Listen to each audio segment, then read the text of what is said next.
शहर भी तेरा, घर भी तेरा, सिर भी तेरा और जूता। फिल्म के संवाद लेखक मनोज मुंतशिर शुक्ला और डायरेक्टर ओम राउत को मिली है जान से मारने और पीटने की धमकी। सो व्हाई इंडिया हेट्स आदि पुरुष और उससे जुड़े हुए लोग। मनोज मुंतशिर शुक्ला ने टीजर रिलीज के दौरान बताया था कि देखिए आदि पुरुष में रामायण का ही सार मिलेगा और रामायण की ही गाथा को पेश किया गया है। उसमें किसी भी प्रकार की छेड़छाड़ नहीं की गई है।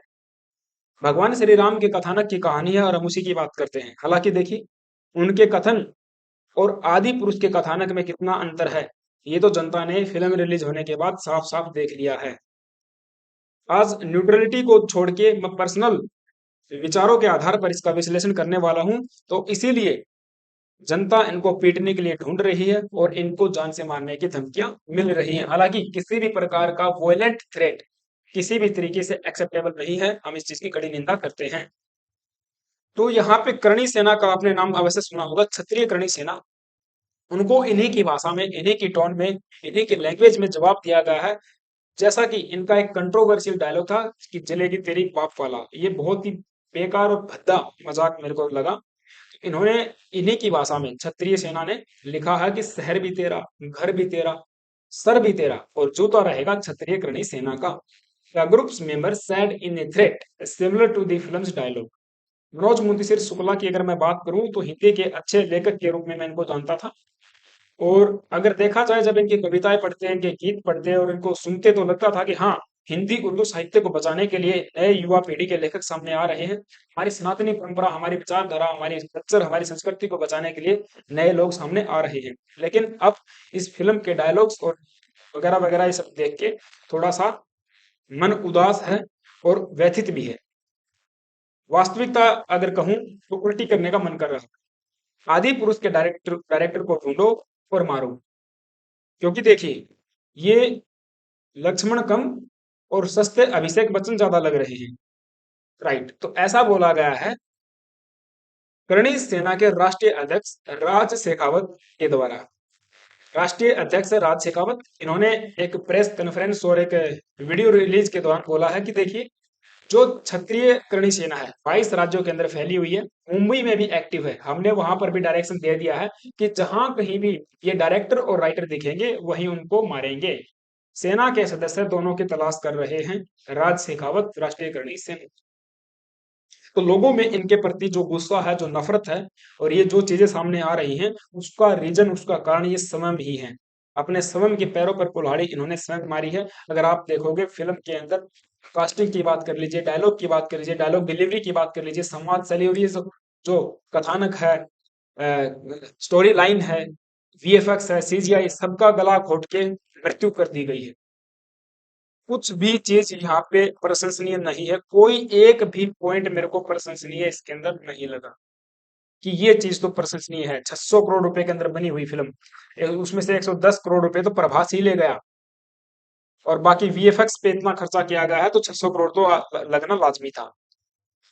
अब फिल्म के डायरेक्टर, राइटर, ये लेखक और ये सब जुड़े हुए लोग इसलिए खुशी मना रहे हैं कि फिल्म ने पहले दिन 140 करोड़ रुपए कमा लिए। अगर पैसा ही कमाना था तो कोई दूसरा तरीका अपना लेते हैं। लोगों के सेंटिमेंट्स, उनकी भावनाओं को आहत करने का अधिकार आपको किसने दिया है? जब ये टीजर रिलीज हुआ तो ब्रूटल तरीके से इसको लोगों के द्वारा ट्रोल किया गया था उसी टाइम पे। और इसको कंपेयर किया गया था बाहुबली के साथ में कि अब बाहुबली के गेटअप से अब तो बाहर आ जाइए, क्या उसी में अब भी घुसे रहोगे? और टेम्पल रन जो कि एक वीडियो गेम है उससे इसको कंपेयर किया गया।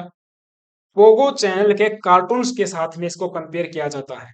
और जब फाइनली इसका ट्रेलर आता है तो उसको भी स्लैम किया जाता है भारतीय लोगों के द्वारा। आदि पुरुष finally final trailer slam for video games like VFX.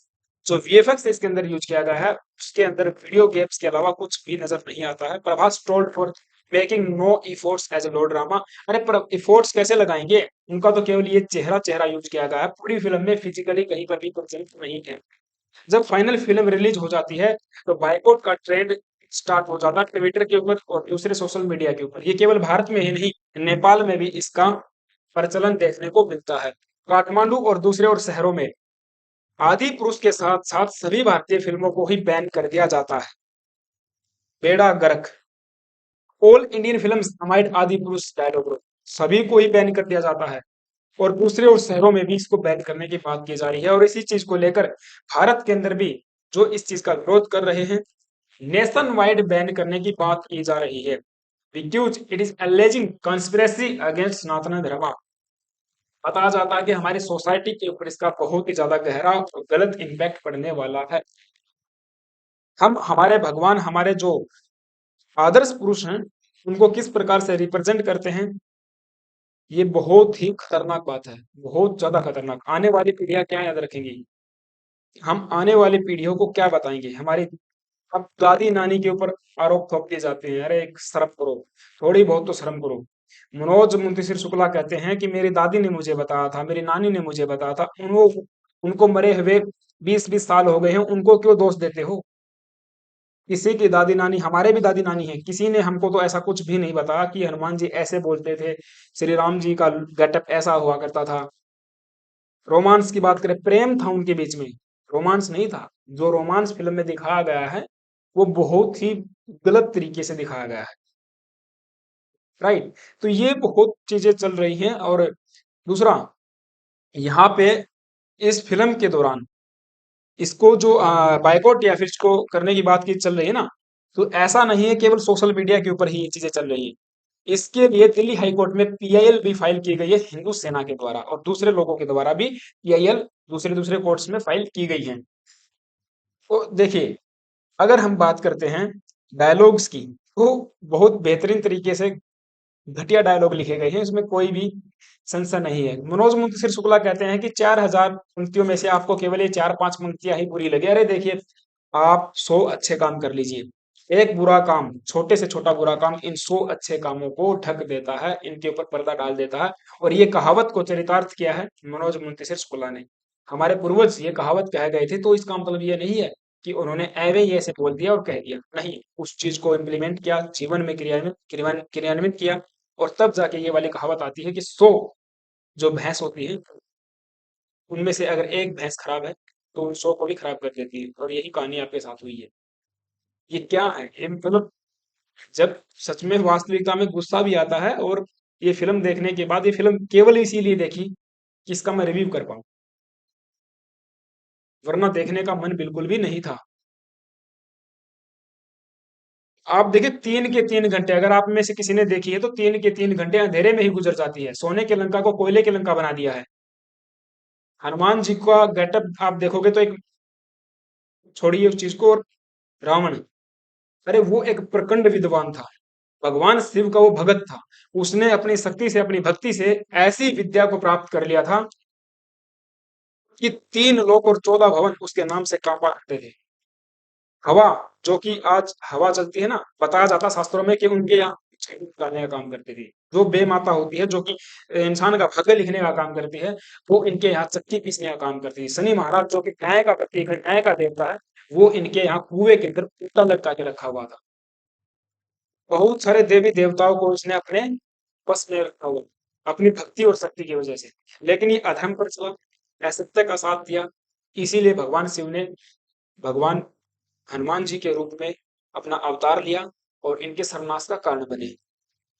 और ये जो कहानी है, ये जो हमें रामायण से सीख मिलती है, वो यही मिलती है कि अधर्म के ऊपर अंततः धर्म की विजय होनी है, सत्य के ऊपर अंततः सत्य की विजय होनी है। और यही चीजें हमें महाभारत में सिखाई जाती है, हमारी गीता में सिखाई जाती है, हमारे वेद पुराण शास्त्र, ब्राह्मण अरण्यक, ये सब हमको यही चीज सिखाते हैं। लेकिन आप दिखा क्या रहे हो, आने वाली पीढ़ियां आपको माफ नहीं करेगी। गालिब ने एक बार कहा था कि आने वाली पीढ़ी, आने वाली नस्लें हम पर नाच करेगी, क्योंकि हमने मीर को देखा। हम क्या कहेंगे कि आने वाली नस्लें हम पर नाच करेंगी, हमने मनोज मुंशी शुक्ला को देखा है जो ऐसे डायलॉग लिखते हैं। आने वाली पीढ़ियां हम पर जूते मारेंगी हमको।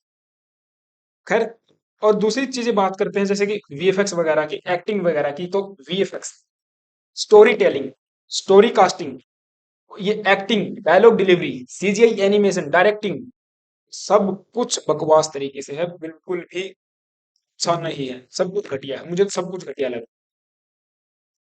सीता की अगर हम बात करते हैं, वो एक भारतीय नारी का प्रतीक है, हमारी संस्कृति का प्रतीक रही है।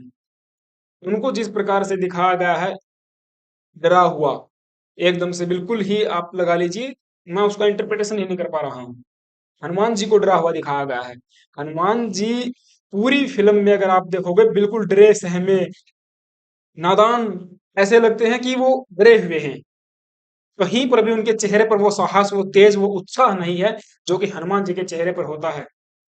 राम रसायन तुम्हारे पासा, वो वो रसायन ही उनके अंदर नजर नहीं आ रहा। क्या इस तरीके से है इस चीज को फिर इंटरप्रेट किया जाएगा वो। और देखिए रावण की मैंने बात बता दी आपको, खिलजी का लुक दे दिया है इनको, एक प्रचंड विद्वान को खिलजी बना दिया गया है। बिल्कुल ये सच्चाई है, अगर आपने देखा है थोड़ा बहुत ये चीज़। तो दूसरा, अब ये जो मनोज मुंशी शुक्ला हैं, इनके द्वारा बोला गया है कि देखिए मेरी जो 5 लाइनें थी वो आपको हर्ट कर जाती है। जो 4,000 लाइनें मैंने लिखी उसकी आपने तारीफ ही नहीं की। अरे भाई मैंने आपको पहले बताया है 100 भैंस हैं और उनमें से अगर एक भैंस खराब है तो ये 100 की 100 भैंस खराब हो जाती हैं। और वही एक भैंस आप हो 100 की 100 भैंसों को खराब करने वाली। ठीक है, ये बहुत बड़ा ही एक, ये लगा लीजिए भावनात्मक रूप से इन्होंने लेटर लिखा है, कोई नहीं पढ़ने वाला है इस चीज को। हालांकि आगे बोला है कि हम लोग करेंगे, 7 दिन के अंदर संवादों को चेंज कर देंगे, करना पड़ेगा। नुक्कड़ रामलीला जो होती है हमारी वो भी आपसे कहीं ना कहीं बेहतर होती है। उसके अंदर भी समाज शैली कथानक और पहनावे का जो कॉस्ट्यूम डिजाइन है उसका बहुत बेहतरीन तरीके से ध्यान रखा जाता है। राइट। अगर फिल्में की देखिए बात इसलिए होती है फिल्मों की, मैं मोस्टली ज्यादातर वीडियोस इसकी बनाता नहीं हूं, लेकिन अगर हम बात करें फिल्मों की तो हमारे समाज का दर्पण होती है फिल्में। समाज के अंदर फैली हुई बुराइयों को समाज के सामने दिखाया जाता है, उनको रिप्रेजेंट किया जाता है। पीछे जो कुछ घटनाएं हुई हैं उनको लोगों के सामने लाया जाता है। और इसी कड़ी में अगर आपको फिल्म देखनी है तो फिल्म देखिए पूरी, जिसके अंदर मनोज जोशी जी हैं, ये तिवारी साहब हैं, शक्ति कपूर हैं, रघुनाथ जी हैं और ये मां साकर के हैं।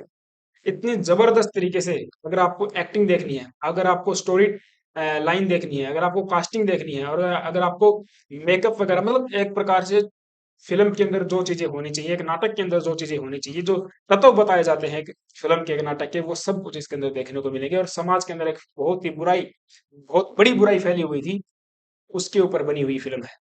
राइट। एड्स से पूरा गांव इसके अंदर मर जाता है।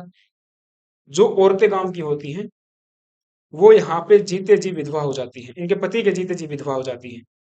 और ये एक सच्ची घटना पर आधारित कहानी है, भारत की एक गांव की सच्ची घटना पर आधारित कहानी है।